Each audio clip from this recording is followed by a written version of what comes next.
اللهم صل على سيدنا محمد وعلى آل سيدنا محمد.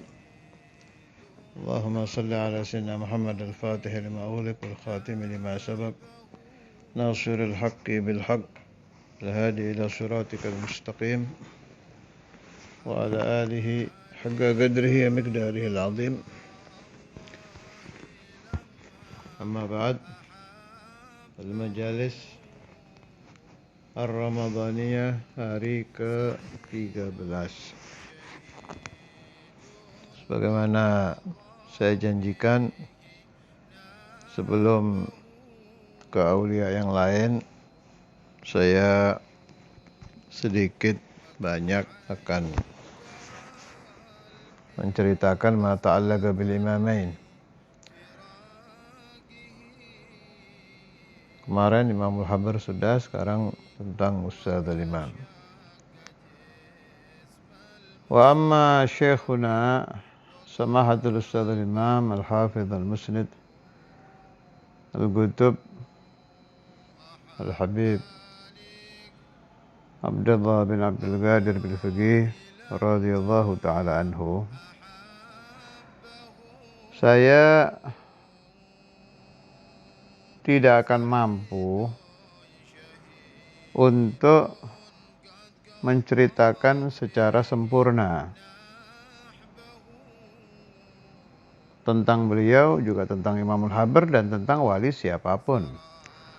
Sebab sebagaimana kita fahami bersama, la ya'riful waliya illal waliyu. Tidak akan ma'rifat kepada wali kecuali wali yang lain. Juga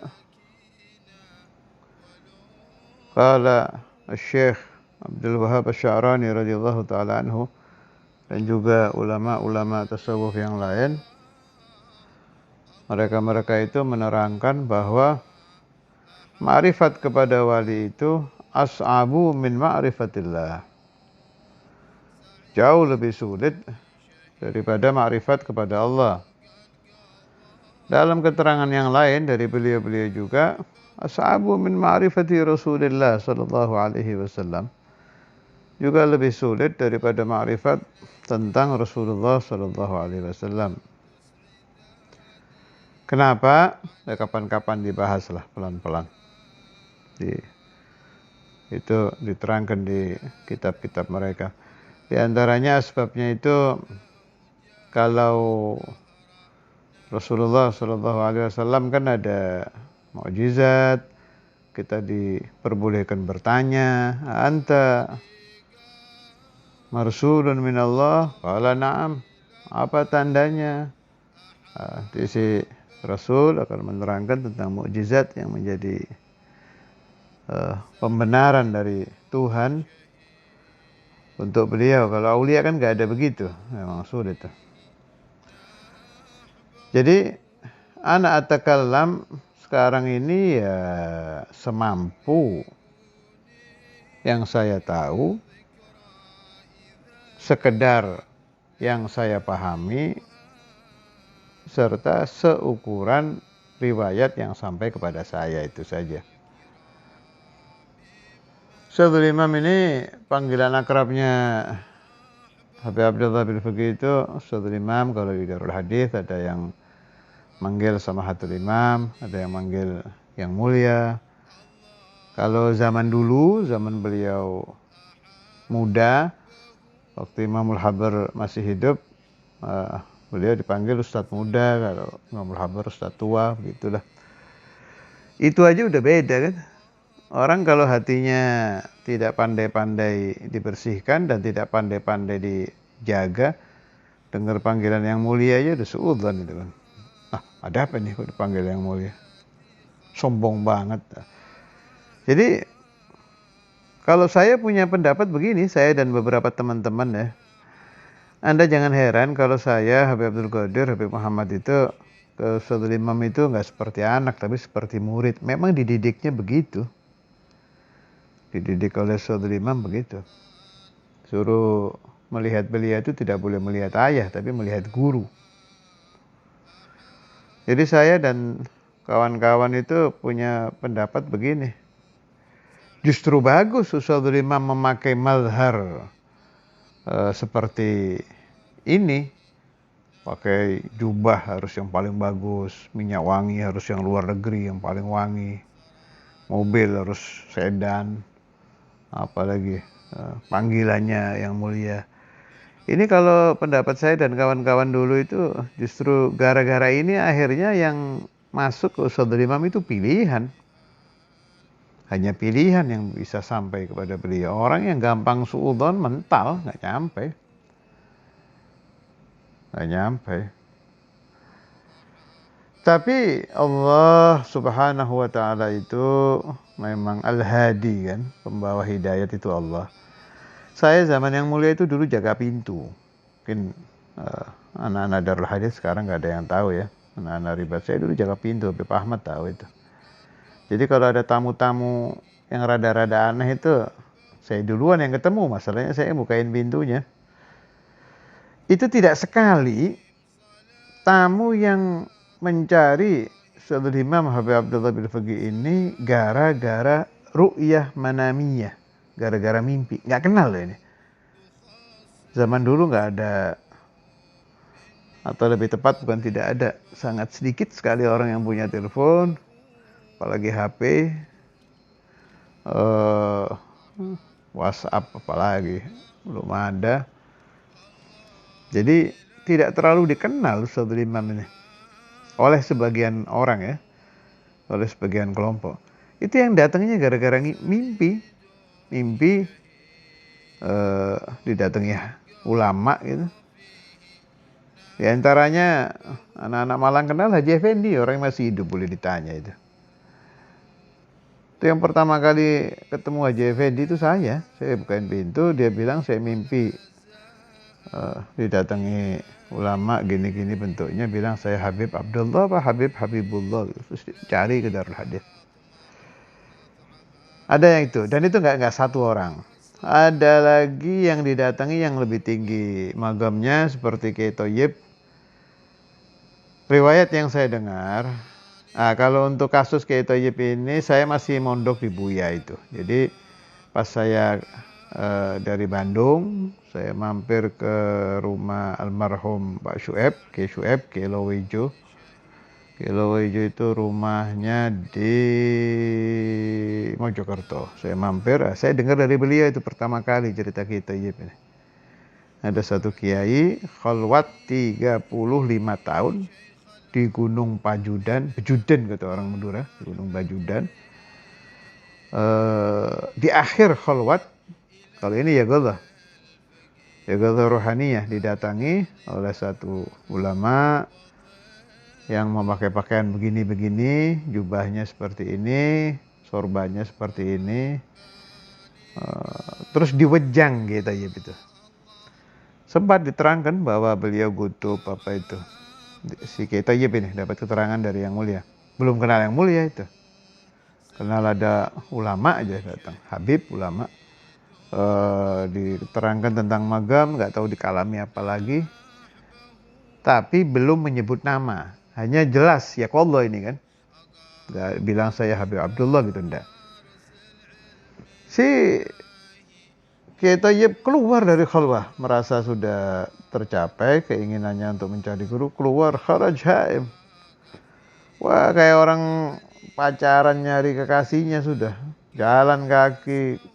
Iya, tanya sana, tanya sini, ke rumah fulan, lihat foto kiai, lihat foto, mencari yang mukanya persis yang datang ke beliau itu. Sampai si Kiai Thayyib ini balagha ila Sampang, sampai ke daerah Sampang, masuk ke rumah Haji Zainal almarhum juga. Nah, kelihatan foto Ustadzul Imam di situ sama Imamul Habar itu. Itu pas lihat itu nangis gitu. Ini yang datang ke saya yang ini nih. Ditunjuk foto yang mulia Habib Abdullah. Hari itu juga minta diantarkan ke Darul Hadis Malang. Diantar, langsung berangkat. Diantar sama Haji Zainal. Sudfah pas majlis ta'lim. Ya Allah Ta'ala yang yuwafiq. Coba bukan majelis taklim belum tentu kan langsung ketemu. Ustadzul Imam kan sulit ketemu tamu itu. Sudfah majelis taklim, kita ini duduk di pojok belakang. Pas lihat Ustadzul Imam itu ngerintih dia, nangis, merintih, nangis tapi pakai rintian ya.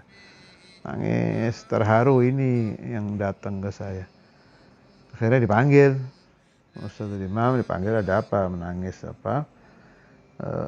Terangkan pakai bahasa Madura, nggak bisa bahasa Indonesia. Kita itu guru saya, akhirnya jadi guru saya itu Syekhuna kita minal majadid. Cerita beliau halwa gini ya, mulai hari itu menjadi salah satu murid yang minal muqarrabin, yang dekat ke Ustadzul Imam. Sampai akhir hayat Ustadzul Imam datang terus. Anak beliau di pondok Darul Hadis, cucu-cucunya sampai sekarang ilalan ittisal yadum. Gak mau guru lagi sudah. Setelah nemu Ustadzul Imam Habib Abdullah, beliau iktafa, merasa cukup, sudah gak kholwat lagi, gak apa-apa lagi. Semua cara beliau ibadah, cara beliau yang lucu itu sampai cara beliau ngobati apa itu pakai distelkan itu. Zaman dulu kan masih pakai kaset tuh. Kalau ngobati orang itu distelkan suaranya Ustadzul Imam aja yang lagi baca burda itu. Ada orang sulit melahirkan itu distelkan aja suara Ustadzul Imam. 3 jam ma'al itu. Masya Allah, rahimahullah wa rahimah syekhana samahat Ustadzul Imam al-Hafidh al-Musnid al-Qutub al-Habib Abdullah bin Abdul Qadir bin Ahmad bin Faqih wa rahimah شيخهما الإمام الحبر القطب الحبيب عبد القادر بن أحمد الفقيه ورحمه مشايخهم المسلسلين إلى سيدنا الفقيه المقدم محمد بن علي بن علي ورحمهم جميعا ورحم أهل السلسلة ونفعني وإياكم والأحباب بأسرارهم في الدارين آمين على الدوام بلا محنة دنيا وآخرة. Itu begitu Ustadzul Imam itu. Jadi banyak yang tertarik ke Habib Abdullah ini bitariqil hidayah minallah biwasitatir ru'yah atau biwasitatil ijtima'iyah gadah kalau orang yang mampu. Dan ini tidak satu orang dalam dan luar negeri. Ada yang dari luar. Ada yang dari luar negeri, ada yang dari luar pulau, aneh-aneh cerita-cerita itu. Itu urusan menariknya beliau.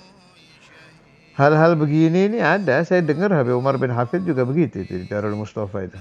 Waktu saya ziarah ke Tarim dulu, saya dapat riwayat banyak orang-orang yang yazur Darul Mustafa, yazur Habib Umar bitariqir ru'yah, karena mendapat mimpi. Ada yang bitariq, kembali ke Ustadzul Imam, bitariq ru'yah Rasulullah sallallahu alaihi wasallam. Yang mimpi Rasulullah SAW disuruh ke Ustadzul Imam. Kadzalika Imam Al-Habr, Al-Habib Abdul Qadir. Terlupa saya kemarin itu. Yang ada Ustadz Abdullah Abdun, ada masyhur di Malang. Almarhum, pendiri Darut Tauhid ya, kalau nggak salah pesantrennya itu. Darut Tauhid di mana itu namanya? Di Malang, di Noyo. Itu saya dapat riwayat bukan dari Ustadz Abdullah Abdun, dari murid beliau As-Sayyid Abdul Rahman Al-Idrus Situbondo almarhum. Dari beliau ini saya dengar ya. Jadi Ustadz Abdullah Abdun ini nggak apa-apa ya saya masukkan di bab Ustadzul Imam sebab terlupa harusnya tadi kemarin ya saya cerita. Ustadz Abdullah Abdun ini Nabi SAW waktu beliau masih mondok di Habib Idrus Al-Jufri Palu.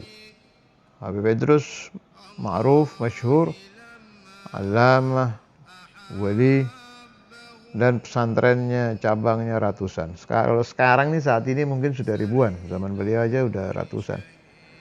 Ustadz Abdullah Abdun ini mondok di situ cukup lama. Akhirnya mimpi di akhir-akhir beliau mondok itu, mimpi Rasulullah SAW bilang kepada beliau, akhiru ma'lumatika Indal Ustaz Abdul Qadir bin Ahmad bin Faqih. Akhirnya pemahaman ilmumu itu di Ustaz Abdul Qadir bin Faqih. Mimpi ini diceritakan ke Habib Idrus. Akhirnya Habib Idrus yang menyuruh beliau belajar di Imamul Habr. Itu biasa itu ya. Jadi dalam jenjang thariqah itu, dalam jenjang suluk, orang yang ingin menjadi orang baik pertama mencari syekhut ta'lim. Guru belajar baca Quran, belajar fikih, belajar syurutus siyam, syarat puasa, mubtilatus siyam, dan lain-lain lah. Yang urusan wajib-wajib sehari-hari itu syekhut ta'lim. Kemudian dia harus mencari syekhut tarbiyah. Syekhut tarbiyah ini garis miring syekhut thariqah juga. Guru yang mendidik dia sholat, dari sholat menjadi khasyik, sholat tapi khusyuk. Dari puasa menjadi shaim mukhlis, puasa tapi ikhlas. Tidak berkeluh kesah karena puasa. Nggak gerundel kata orang Jawa itu. Capeknya puasa, dia merasa nikmat. Hausnya puasa, dia merasa nikmat. Bau mulut dia waktu dia puasa, dia syukuri karena ingat kepada Rasulullah sallallahu alaihi wasallam. La khulufu famis shaimi atyabu indallah min rihil misik. Dan lain-lain, itu butuh guru tarbiyah atau guru thariqah. 3, syekhul mulahadhah, guru yang mengawasi. Wa hadza qad yakunu min ahlil barzakh. Syekhul mulahadhah ini yang paling tinggi ya Rasulullah sallallahu alaihi wasallam, seperti yang dialami Ustaz Abdullah Abdan itu syekhul mulahadhah itu. Di mulahadhah oleh Rasulullah sallallahu alaihi wasallam diisyarai bahwa Syekh Fathu Ustaz Abdul Qadir. Disuruh akhir ma'lumatik inda Ustaz Abdul Qadir, hadza makna Syekh Fatahmu, kalau bahasa saya ya, Syekh Fatahmu itu Ustaz Abdul Qadir. Sebagaimana Imamul Habr sendiri begitu. Al-Imam Al-Habr Al-Qutub Al-Habib Abdul Qadir bin Ahmad bin Faqih itu belajar di Ribat, Tarim.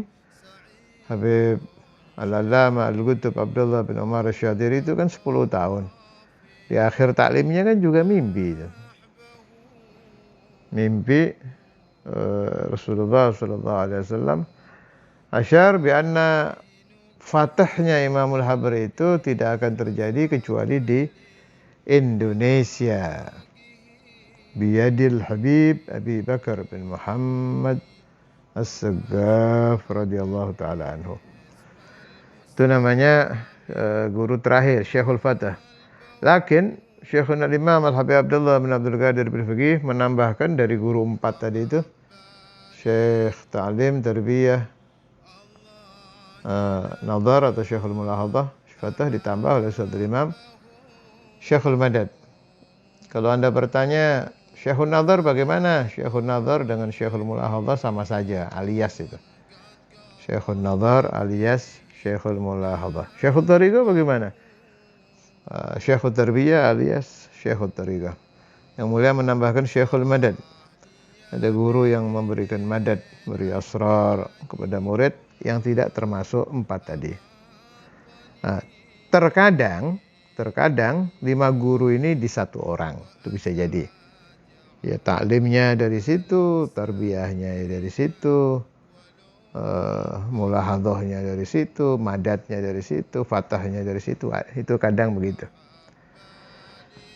Kemudian sampai mana tadi itu pembahasan orang-orang yang dipertemukan dengan mursyid-mursyidnya, dengan guru-gurunya bihidayatillah bitariqi ru'yah al-manamiyah, terkadang bitariqi al-ijtima' ya Allah, pertemuan secara terang-terangan.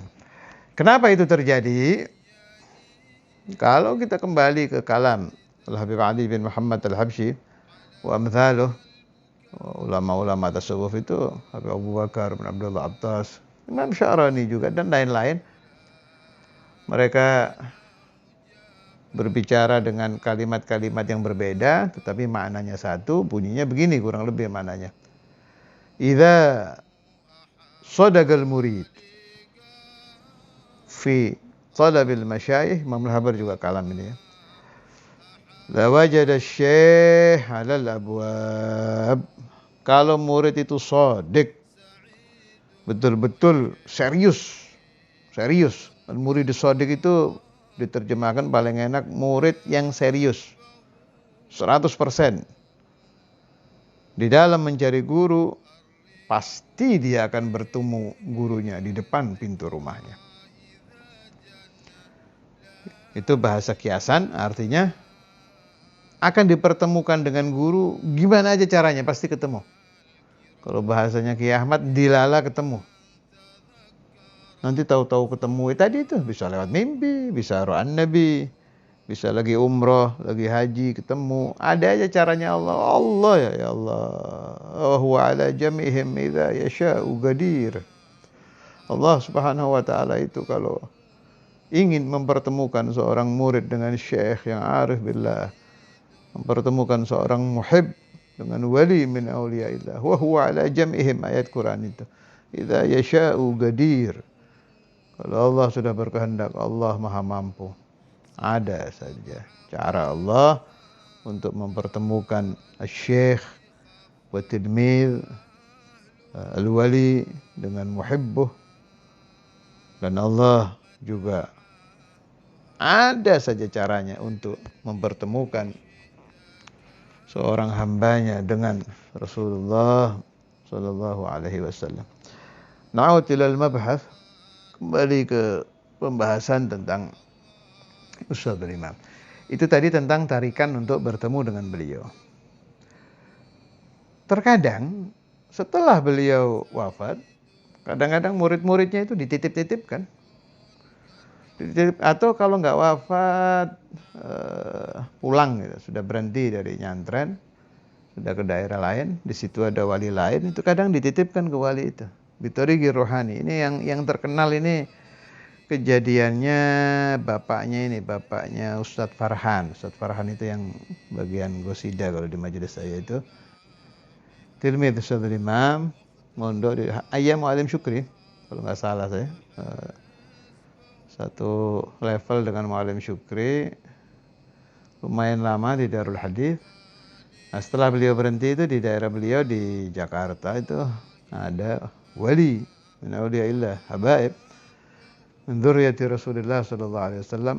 Kalau nggak salah namanya yang bangsa Bagadir, Habib siapa itu? Habib Abdurrahman apa siapa? Bagadir. Itu didatangi oleh Ustadzul Imam Rohani. Ya Allah, nitipkan bapaknya Farhan ini. Makanya waktu bapaknya Farhan datang ke Habib Abdurrahman Bagadir ini kan nangis Habib Abdurrahman.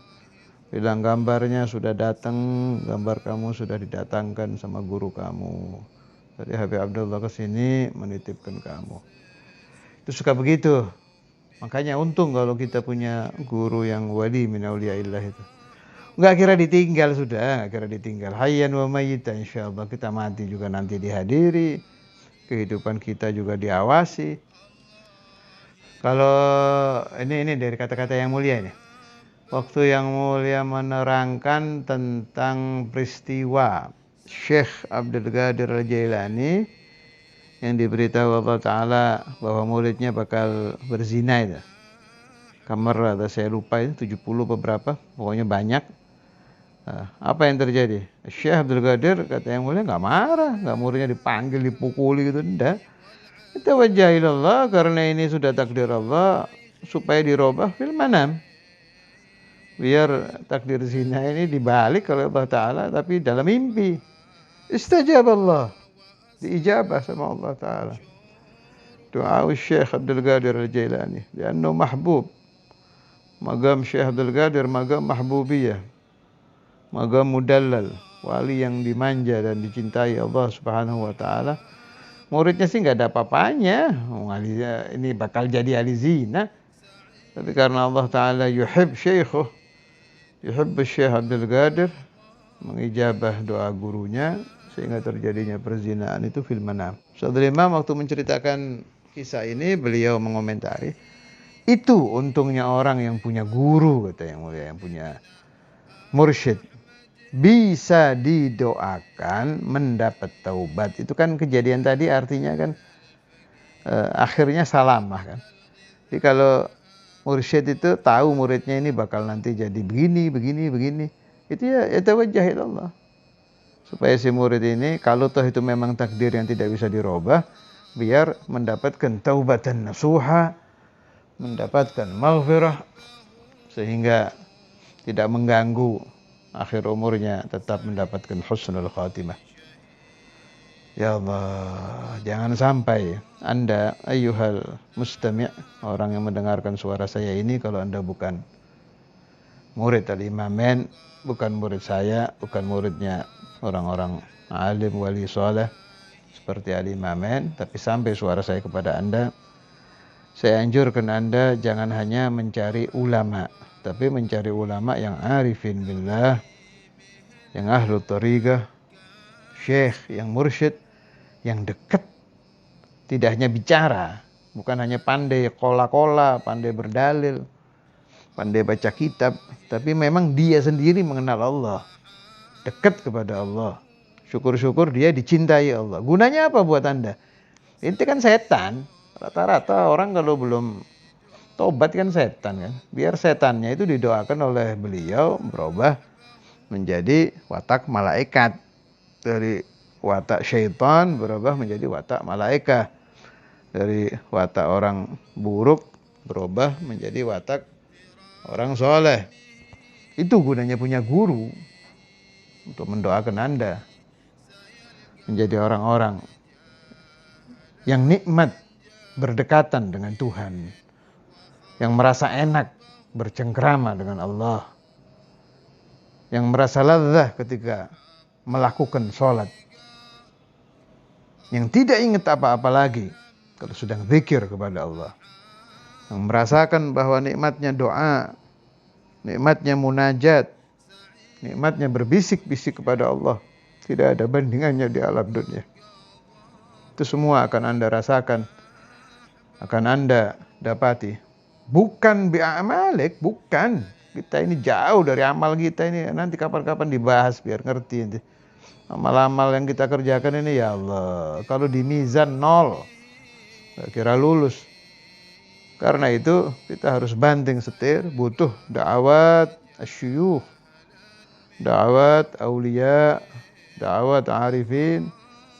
Syukur-syukur bisa sampai mendapatkan doa dari Rasulullah sallallahu alaihi wasallam dengan tawajjuh para guru, tawajjuh para syekh, tawajjuh para aulia kepada Allah Subhanahu wa taala. Allah taala akan membukakan pintu ijabah, membukakan pintu qabul, membukakan pintu inayah, membukakan pintu rahmah, bahkan membuka pintu futuh, munuh, rusuh, sehingga kita menjadi orang yang hatinya baik. Syukur-syukur sebelum kita meninggal, bifadlillah wa bijudillah, tidak mustahil, meskipun satu hari sebelum wafat, nadkhul fi zumrati awliyaillah, dimasukkan di kelompok wali-wali Allah. Allahumma hadha du'a wa minkal ijabah wa hadha jahdu minni wa alayka tuklan wa la hawla wa la quwwata illa billahil aliyyil azim. Wa nad'uka ya Allah hadha fi syahri Ramadan wa du'a fihi mujab bijahihim wa bijahi sayyidina Maulana Muhammad sallallahu alaihi wasallam. Al-Fatiha wa ila hadratin Nabi.